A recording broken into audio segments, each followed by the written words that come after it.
SJC-11749, Commonwealth v. Jeremy Libby.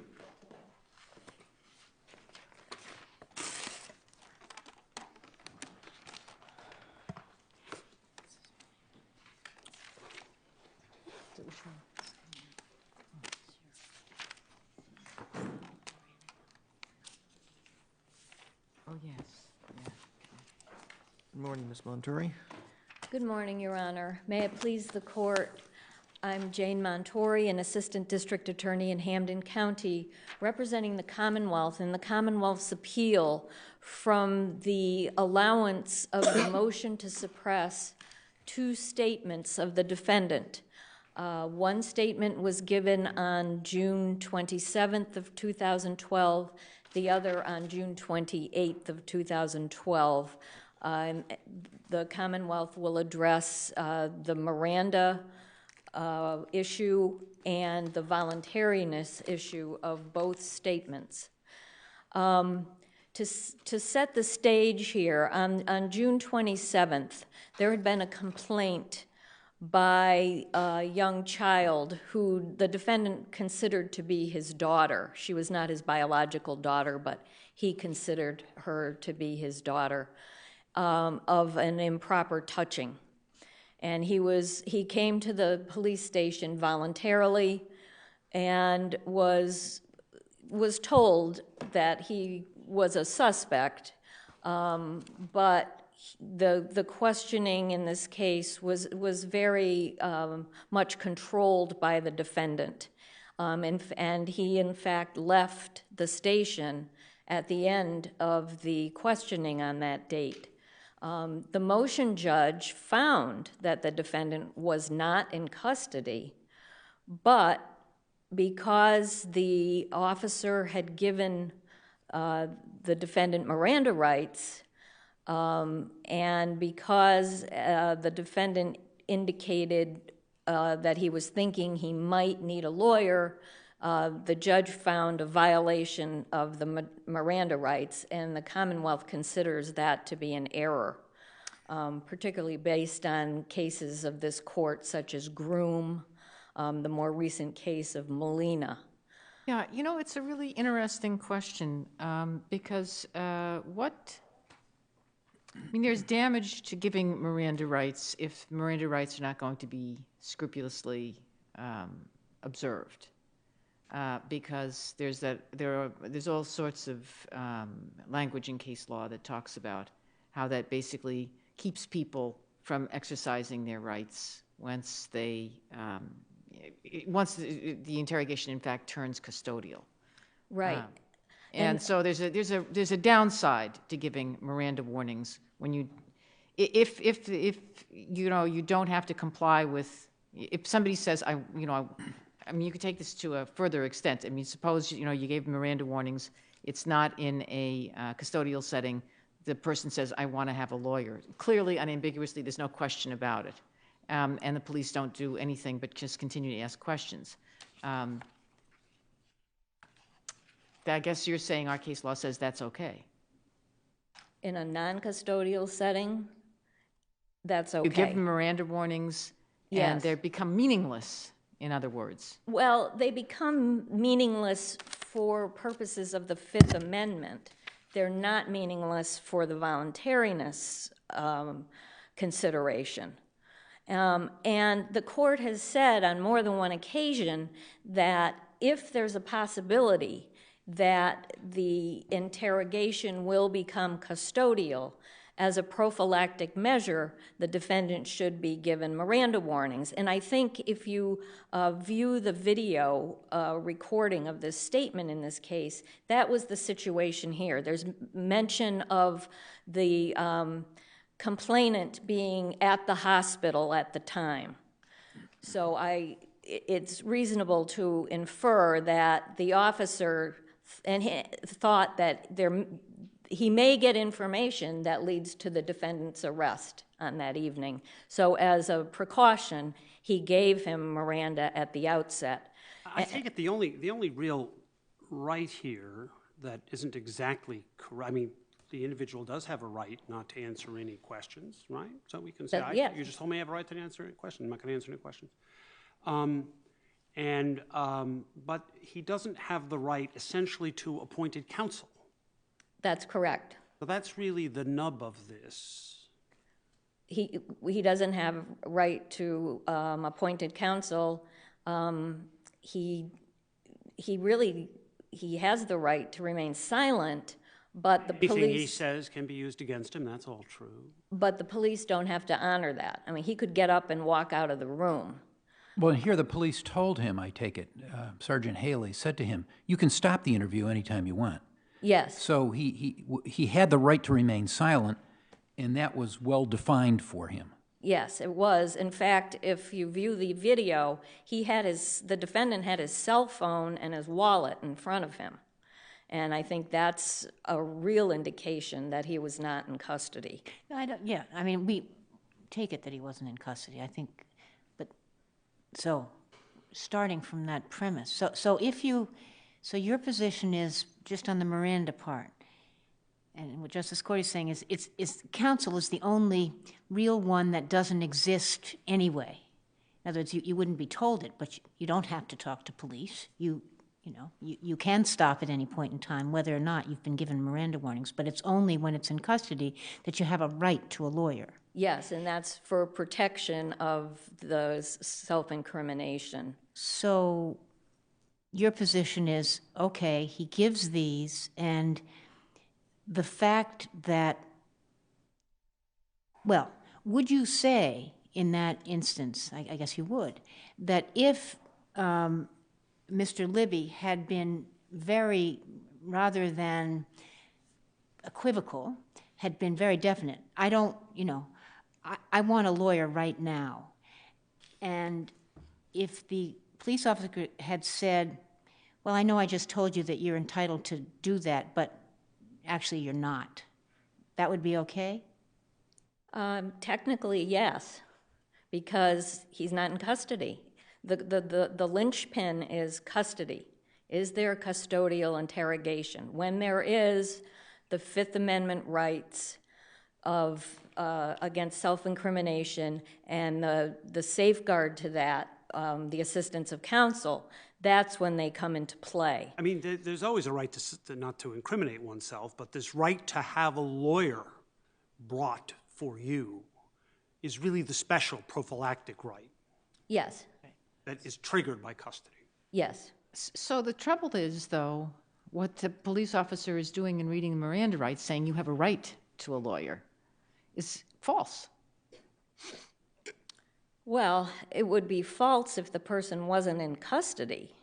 No, the But fact that that's yeah. we're Yeah. it's taking in it. this non-custodial setting, when you're reading Miranda warnings that say, among them, you have a right to a lawyer, and if you cannot afford one will be appointed for you.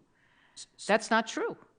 You Not- don't, in that setting, have a right to a lawyer. You have a right to all those other things. You have a right to remain silent and all those other things, but the one to a lawyer, you don't have that right to, and you're being misled when you're being told the contrary.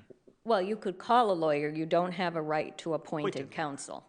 I suppose you could modify the Miranda to say, and if you are, if we take you into custody or you are arrested, then you have the right to appointed lawyer. But then, of course, the question is, well, am I in custody? Am I arrested? What am I? I mean, you could modify the Miranda to sort of clarify it if you're going to use it broadly when there's not custodial interrogation, but that seems a little silly. Well, and I think in some cases, I mean, in this case, he was repeatedly told he was not under arrest at that time, and in fact, he left the station. In other cases, the line between custody and between non-custodial and custodial is much more difficult to draw. But here, on the second time he was being interviewed, he was in custody. Yes. And he got exactly the same warnings. Yes, he did. And that's what I was talking about before, about the downside of giving them Miranda warnings when someone's not in custody. Because the second time he heard them, how would he know that there's a difference this time? Well, because he was under arrest. No, I understand that, but not on the basis of the warnings he's given. They're the same warnings. They're the same warnings, but again, in the earlier case, there was a possibility that he would have been arrested and would not have been allowed to leave the police station. So it puts the officer in a difficult position. You know, he didn't know what he was going to say. He had no idea. He could have admitted everything, and then he would have been arrested. In the first day, June 27th, Judge Roop concluded that he should have been given Miranda warnings, and we sort of talked about that. But she also concluded that because of this situation and the interchange about counsel, and he wanted counsel, he didn't, that it really affected the voluntariness and that it was involuntary. So what do you say about that? Well, first of all, keep in mind that the first statement was he denied everything. So when you examine voluntariness, it's a question of whether or not his will was overborne. And where he denied everything, where the atmosphere was very cordial, Sergeant Haley never raised his voice. It was a one-on-one exchange. If Sergeant Haley were armed, it wasn't obvious. It was a very cordial conversation, investigation at that point. I think Judge Roop points to the comment about, well, if you're arraigned, at your arraignment, you'll be appointed counsel. And that was actually, in context, a correct statement of the law, because at that point, they were talking about whether or not he was under arrest or that. So I would ask the court to please look at that in context when the officer said, well, if we come to that, counsel will be appointed to you at arraignment. So it's the Commonwealth's position that that was, in fact, a correct statement of the law.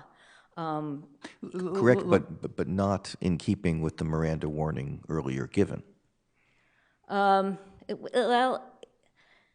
You have a right to counsel, and if you cannot afford counsel, one will be appointed for you. but it was in the context of arrest, as opposed the Sixth Amendment right, as opposed to the Fifth Amendment. I understand that if he's not in custody, you don't get that right until you've been arrested and arraigned. I'm just saying that's the Miranda instruction suggests to the defendant that you do have that right to have counsel present, and if you cannot afford one, one will be appointed for you. Yes, and that was clearly and slowly read to the defendant.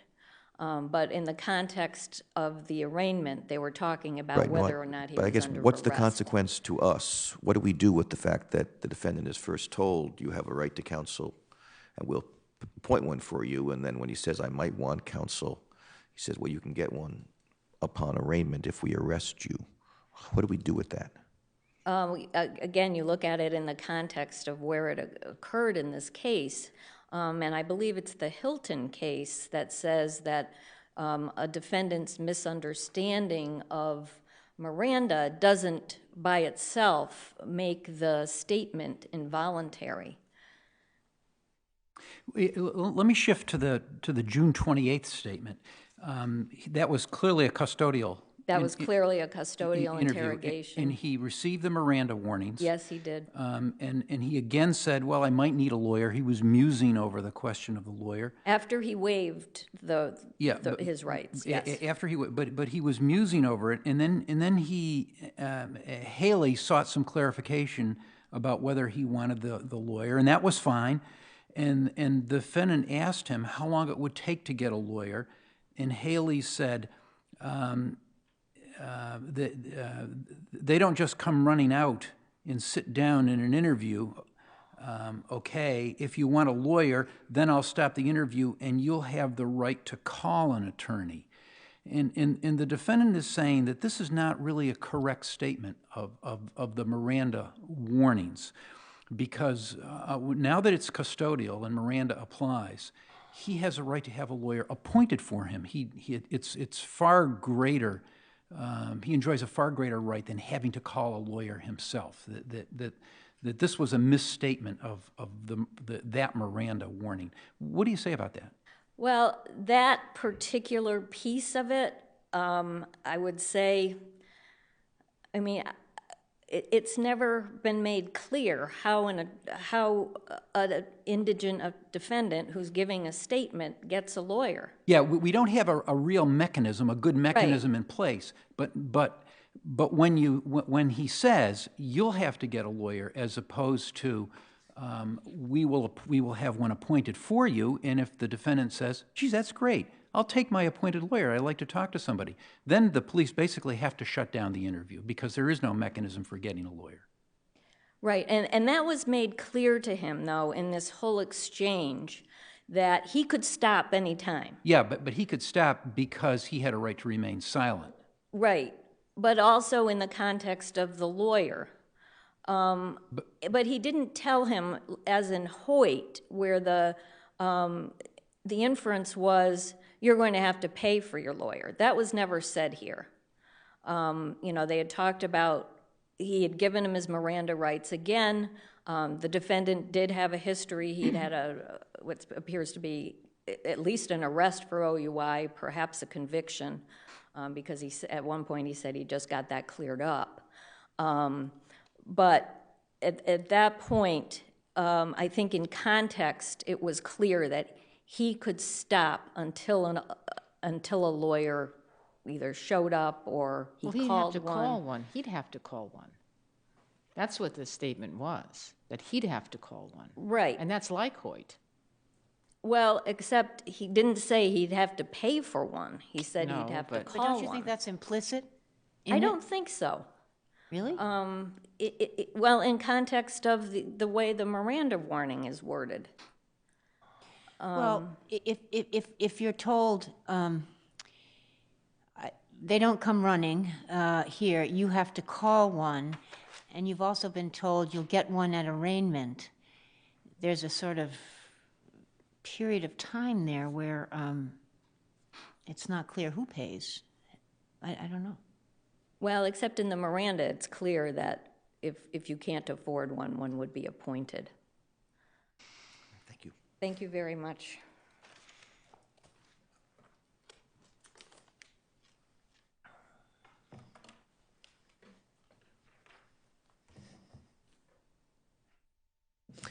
Good morning. May it please the court. I'm Marissa Elkins on behalf of Jeremy Libby. Justice Spina, I'm glad that you turned to the June 28th interrogation. As an initial matter, I would suggest that whatever complexities and nuances of law that may be presented by the June 27th interview, that is not the case for the June 28th interrogation. It is a very straightforward Miranda analysis and voluntary analysis that Judge Roop got absolutely correct, and her decision should be affirmed. As Your Honors pointed out previously, the June 28th interview, Mr. Libby was clearly in custody and taken in context, in the entire context of that his attempted invocation of a lawyer. It was not ambiguous. It was unequivocal and unambiguous when taken in context. The initial, you characterize it as musing. Judge Roop agreed with that characterization.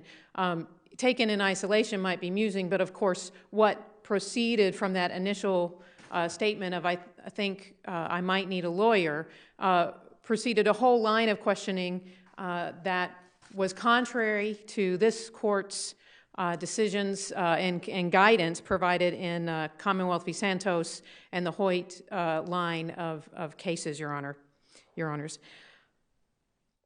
I'd also suggest that it's well established in Massachusetts law that post-invocation statements can't be used to throw ambiguity on the initial invocation. Sergeant Haley's questions following, and they weren't all questions, there were many assertions and framing of these sort of false dichotomies that followed his initial statement of I'm thinking that I might need a lawyer, certainly set up a false dichotomy in which he was effectively told that right that he had just been told about for a lawyer, specifically a free lawyer, that it was very clear that he could not afford, that he needed because he was indigent, that all of that was very much thrown into question by Sergeant Haley's questions. if I may, I think it's useful to just revisit the actual transcript on page 10 of the second interview. The exchange starts with Mr. Libby saying, "I think with these questions I might need a lawyer. I don't know exactly what to say." Justice Spina, you said that there were clarifying questions and that those were fine, but I disagree respectfully. Sergeant Haley goes on to say, "Well, I'll stop any minute for a lawyer for you, okay, if that's what you want me to do. This is your opportunity to say what's going on here, okay? This is your opportunity to say what you want. I'll stop. If you want a lawyer, I will shut this thing off right now and leave. Okay, you tell me what you want to do. You tell me." That is far from the brief, clarifying kind of question that this court has prescribed in Santos. If you look a little bit further down the page, we have the discussion the statement that you all talked about a moment ago.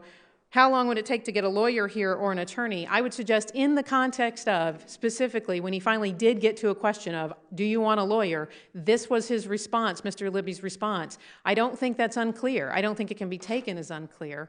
And I would suggest that Commonwealth v. Hoyt did not find that it was unequivocal in that situation. But Sergeant Haley's response, well, they don't just come running out and sit in an interview. If you want a lawyer, then I'll stop the interview and you have the right to call an attorney all you want. I believe that's straight out of Hoyt. Does it make a difference that these were post-waiver conversations? It does in the sense that there is a heightened degree of clarity required. What I would say, though, is that in this case, what began as an initial musing, that line of questioning, clearly a reasonable officer in Sergeant Haley's position, he heard that subjectively. He heard that and clearly understood it to be something that he might need to address. And this court's jurisprudence on this issue has been very clear. Once an officer goes down the road, goes down that path of taking the steps to clarify, they have to stay on the path. It is narrow what they may ask. And not only was Sergeant Haley's questions not narrow and within the confines of Santos, he also engaged in this colloquy a number of other things that have been problematic, including, turning to the next page on page 12, I'm up in the air right now as to what criminal charges I'm going to be bringing against you. Those are some of the reasons why I want to talk to you and to get your side of the story, okay? These are things, these things here that you can do for yourself. But first we have to get by here. The right now is whether you want to continue to talk to me or whether you want a lawyer. That's a false dichotomy. That's not his choice. His choice is to continue to speak with a lawyer, one appointed for him as was just promised, or to stop speaking, or of course he can explicitly waive. Well, do you agree that after having been given the Miranda warnings on day 2, there had to be a clear invocation of his right to silence or his right to counsel? After the waiver. After the waiver. After the waiver. I think case law says post-waiver, but we also, yes, with one caveat, which is that in this situation, standing alone, the June 28th interview, that would be the case. And standing alone, it is a straightforward Miranda analysis. The June 27th, what happened in the June 27th interrogation, though, does layer onto the June 28th, 28th, and I think it's impossible and inappropriate to look at his initial waiver in the June 28th case without considering what coercive effects may have taken place in the June 27th, whether or not it was custodial, whether or not Miranda needed to be scrupulously honored. The fact was he was given misinformation about his right to court-appointed counsel, and his attempted invocation was ignored on June 27th. So when he comes in and he signs without question the waiver, that is absolutely a product of a coercive situation that took place less than 24 hours. So does that matter to the voluntariness, or does that matter to the Miranda analysis? It depends on what you do with the June 27th. It depends on what you do with the June 27th interview. And what I mean by that is if you find that Miranda in June 27th had to be scrupulously honored and that he did, in fact, invoke his right to an attorney, I think in that circumstance that Schatzer and Thomas would say that the Edwards rule applies and that the Miranda waiver that the Commonwealth would have to prove beyond reasonable doubt that the Miranda waiver was because he initiated. But if we did, before we did that, wouldn't we have to say that Miranda applies to non-custodial interviews? Yes, Your Honor, and that's why I said it depends on what you do with the June 27th interview. As far as Well, that's sort of a huge leap, isn't it? it's Has any other state done that? to the best of my knowledge, nobody has specifically specifically applied Miranda no, that's not true. There is one case, I believe it's cited in my brief. So there may be one state that's done it.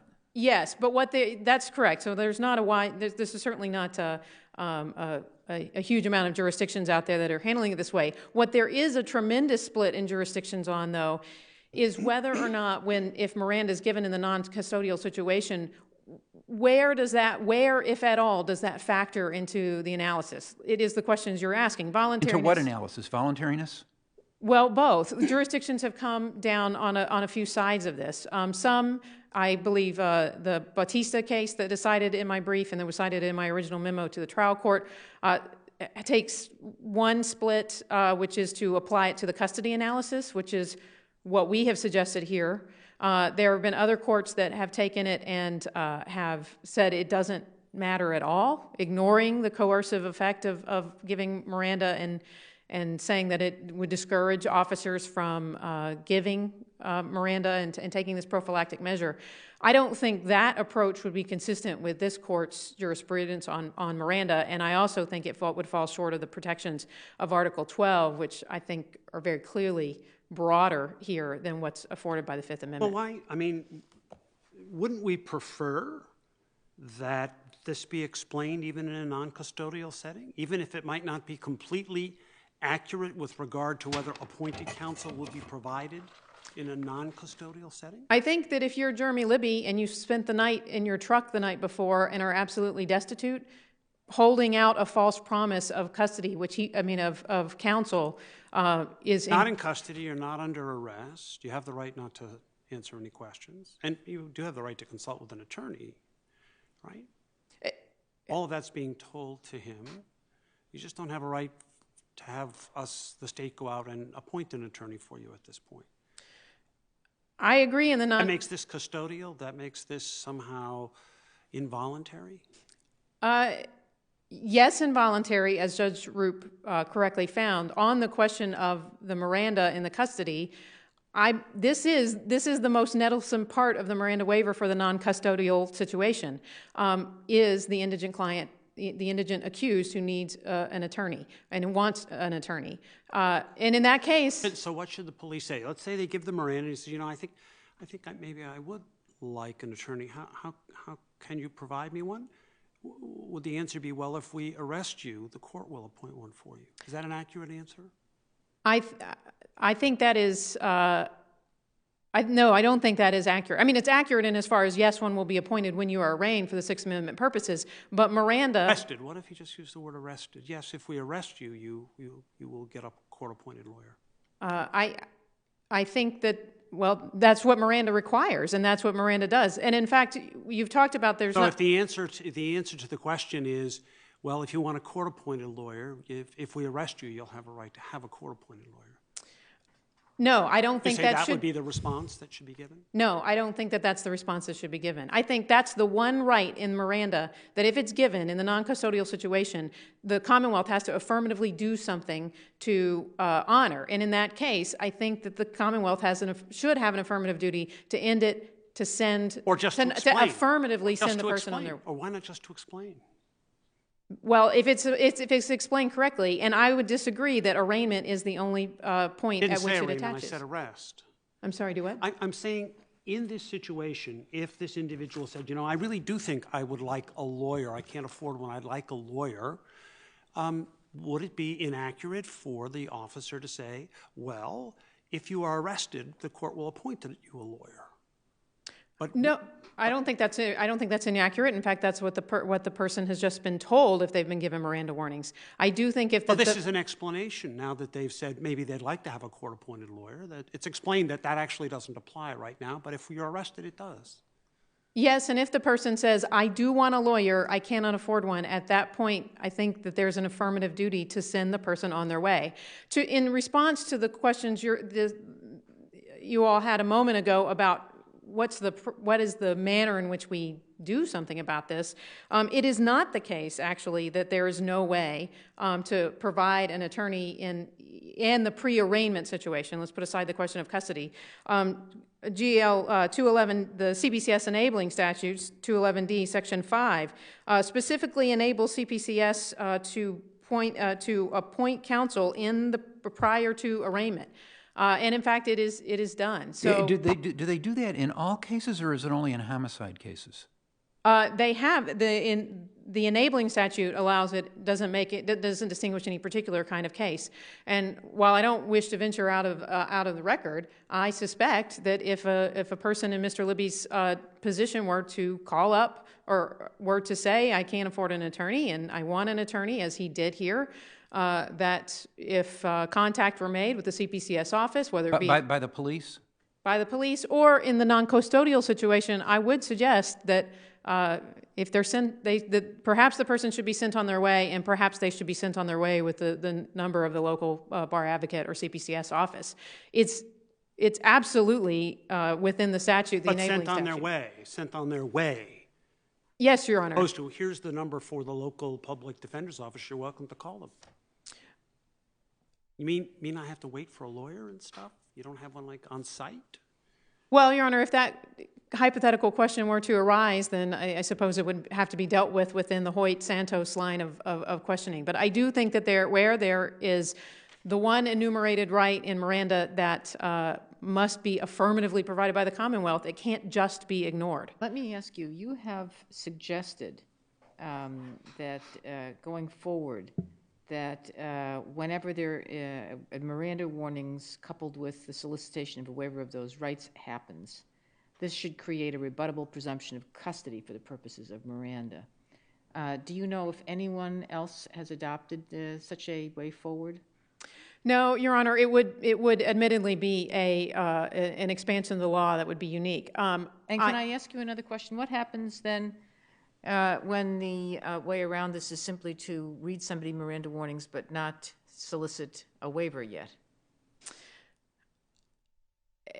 I think, yes, and I understand that. It is a limitation. I think that if that road would have to be crossed when we got to it.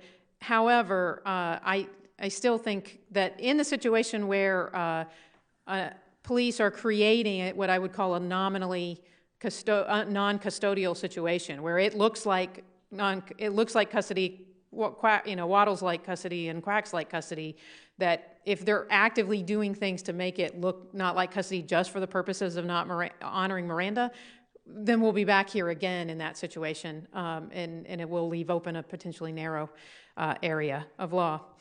For the reasons put forth in our brief and an argument, we'd ask that Judge Roop's decision be upheld. Great, thank you.